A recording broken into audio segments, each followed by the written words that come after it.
some of what you may have done may have helped with the timing, right? I think you. What's that? I think you tipping off Big U. I think that definitely. I helped did with the timing. what?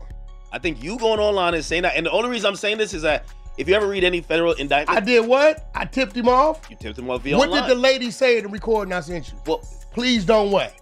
Please don't tell. But this is why I'm coming to this. Welcome back to Fame Radar, where fame meets the facts and nothing stays hidden.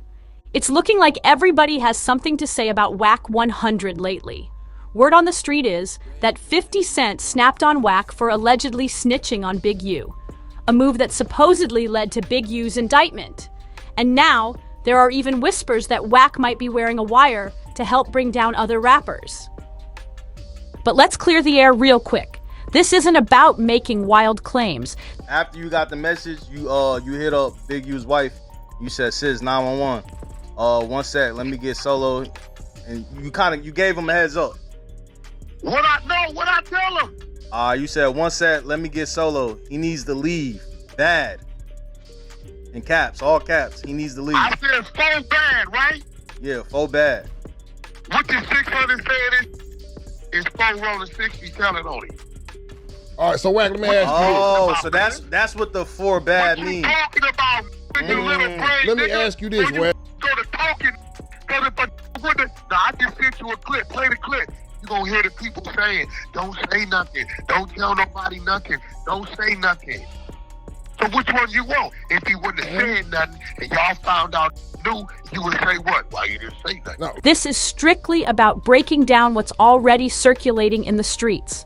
No fingers being pointed, just laying out what's being discussed in public. Now, it all traces back to one key phone call. And based on Wack 100's own words, he made a very specific and critical move. But the call wasn't to Big U himself. It was to Big U's wife. Wack warned her directly that a federal indictment was about to hit Big U. What's wild is how Wack seemed to know exactly when the feds were planning to make their move. That level of detail raised plenty of eyebrows fast. Now hold up. Who outside of federal circles knows that much about a sealed indictment? That's not the kind of info that leaks unless someone's plugged in deep. I told you I'm doing my movie time I talked to you, and I told you I want you involved in it. But I'm not fucking with that trucker dude. That dude lied very aspect. And more importantly, who makes a warning call like that unless they're getting their information straight from the inside? This is exactly the point where 50 Cent reportedly began piecing things together. And once you look at it from that angle, the whispers about Wack 100 being wired up start sounding less like wild internet talk and a whole lot more serious. But here's the twist. Even before 50 got involved, I will say some of what you may have done may have helped with the timing, right? I think you. What's that? I think you tipping off Big U. I think that definitely. I helped did with the timing. what? Now here's where it gets even wilder. Wack didn't deny it. He laughed. That's not the type of response you give when your name is being thrown around in a federal situation. Plus, you're saying certain. I know you spoke to, or you had some information from the fam. Like, this is like, you should only know this if you're doing the investigation. But I get it. They told the people. Suge Knight had already tried to raise red flags. Suge allegedly warned Birdman to keep a close eye on Wack 100, claiming that Wack wasn't just moving shady, but that he might actually be working with the feds. Now that kind of warning hits way harder when you realize Suge knew Wack from deep within the game. They go way back. Then came the situation with Big U, and suddenly it wasn't just talk anymore. That 43-count indictment hit the streets like a bomb. RICO charges, extortion, wire fraud, and more. Heavy stuff. 60. Hey, what's Stutterbox? Man, put that on Pyro. But Put that on the Pyro. Stutterbox just That's called gonna be my another phone. story we gonna talk about Hey, later. what's Stutterbox got to do with something? I'm talking about that paperwork. You know exactly what I'm talking about. You saying I'm on paperwork? Yeah.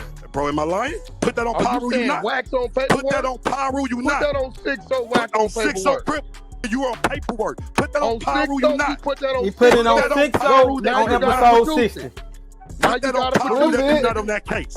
Produce it. Put that on Pyro that you're not on that case. You know I'm the one got told on, Put right? that on Pyro On that you didn't make Pyro, I ain't statements. on none of them cases. Put that on Pyro, you didn't make. The indictment also mentioned Big U was connected to a 2021 case involving the loss of a young musician, R.W. But oddly, that piece was missing from the full 75-page document. Word is, Nevada is handling that section separately. But here's what had everybody shook. The feds were using actual audio from Wack 100's Clubhouse rants and podcast episodes as part of their case evidence. That made it look real fast, like something was going on behind the curtain. That's when DJ Academics was the first to call it out. He spotted the pattern early and didn't hold back. In an interview, he told Wack 100 directly. He believed Wack tipped off Big U. Academics said straight up, "I think that definitely you did it." And here's where things took a sharp left. Wack didn't even try to deny it. He laughed it off. But let's be real, that's not the kind of reaction someone gives when their name is floating around in a federal investigation. The one that then got on me the most, right, is Birdman. Yeah, I'm a dude to keep it 100. Ain't nobody bigger than the politics. That's my brother, and we get on each other. But Birdman, out of everybody, Birdman that got on my ass, like, on me. He told me how dissatisfied he is. He said, "I love you, you my brother. I ain't never going to." You know that. We done been in the trenches together. But God damn it. But this isn't new. Wack 100 has been facing these kinds of rumors for years. Let's rewind all the way back to 2006.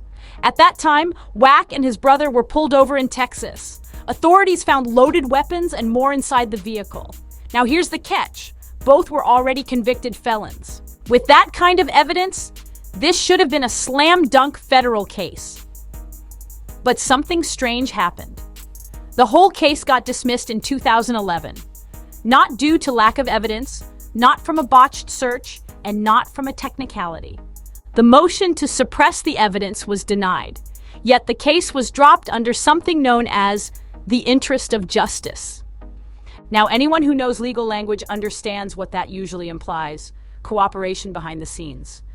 That right there made folks start raising eyebrows at Wack. And after that moment, Wack's career and access went through the roof. Suddenly he was everywhere, with industry reach most don't get overnight. Wack 100 started managing big names, dropping so-called exclusives, and speaking like he had eyes and ears inside every major industry room. But while his access kept growing, people close to him were suddenly catching charges. And the suspicious behavior didn't stop there. Reports surfaced claiming Wack got caught on a federal wiretap. That's right, a recorded phone call between him and a man named Stutterbox, who's reportedly linked to a much bigger case involving the Main Street Mafia Crips. And what was Wack doing on that call? According to several sources familiar with the court paperwork, Wack wasn't just talking, he was connecting the dots. Some even suggest he was helping the feds line things up piece by piece. Now, this isn't the first time talk like this has circled around him. Remember when he was close with Birdman? They were running Cash Money West together like a solid team. But everything shifted when Wack took on the role of managing Tekashi 6ix9ine. For someone already facing rumors of federal cooperation, linking up with 6ix9ine, who's widely known for cutting deals, was seen as career suicide in the streets. In one interview, Wack admitted that Birdman pressed him about that exact move. Birdman didn't blast it all over the media, but his behavior changed quick. He started keeping distance. And that silence spoke volumes. Actions said enough without any words needed. And this is where things connect back to 50 Cent, because Wack manages the game. And the long-standing history between 50 Cent and the game, that beef goes way deeper than just music tracks. That beef between 50 Cent and the game was already messy. But instead of letting it fade out, Wack 100 stirred the pot all over again. He started hitting platforms, talking spicy about 50 and making some wild statements. Wack claimed 50 wasn't really street anymore, saying he's protected by the industry and no longer connected to the trenches. He even took it a step further, saying 50 needs to check in whenever he lands in LA, basically hinting that without proper clearance, 50's safety out west ain't guaranteed. But Wack wasn't just running his mouth. He brought up a whole situation to back it. He said he and his crew pulled up to the SLS hotel trying to confront 50 face to face. But according to Wack, when they arrived, it felt like stepping into a war zone. He claimed 50 had a heavy-duty security detail on deck. So deep and tactical, it looked like Navy SEALs posted up with high-powered weapons. That description alone had people online roasting him. Like, why even admit that? Then came the BMF talk, and Wack had even more smoke. He went off on how 50 Cent has been portraying Big Meech and the Black Mafia family in the media. He said 50's been milking the BMF brand for profit, squeezing everything he can from the story without giving back to the legacy that built it. Here's where things start to feel real strange. While Wack 100's been out here throwing shots in every direction, 50 Cent's been dead silent. No slick captions, no power jokes, no Instagram trolling. And for someone who made a whole career off clapping back online, that kind of silence, it speaks volumes. That's when quiet whispers started turning into serious conversation.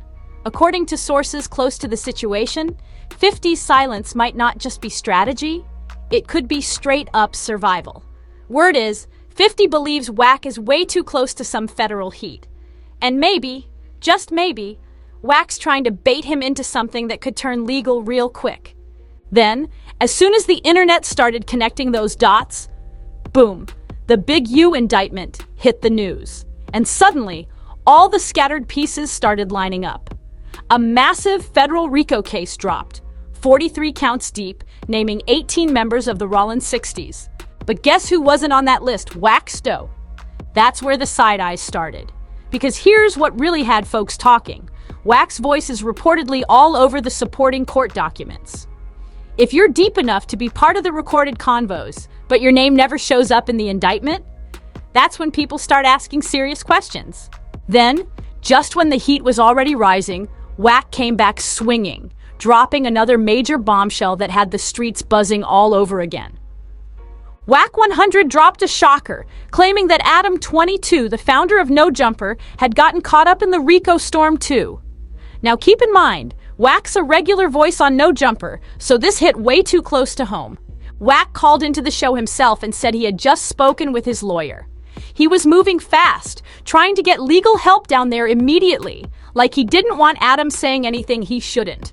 According to Wack, the feds pulled up that same morning and picked Adam up, then came back around for a second round of heat. It sounded serious. But then Wack added something else that raised eyebrows. He admitted he didn't know exactly what the feds were pressing Adam about, but he was convinced they were on him about something big, and whatever it wasn't looking light. Just as the internet started running wild with the story, Adam 22 stepped in and shut the whole thing down. He said point blank he hadn't been arrested, and he wasn't in any legal trouble. Adam didn't hold back either. He threw some shade, calling Wack's version overactive imagination. He made it clear he's not under any investigation, at least not now. But then Adam slipped in something that felt real subtle, a quiet comment that suggested not everything was being said out loud.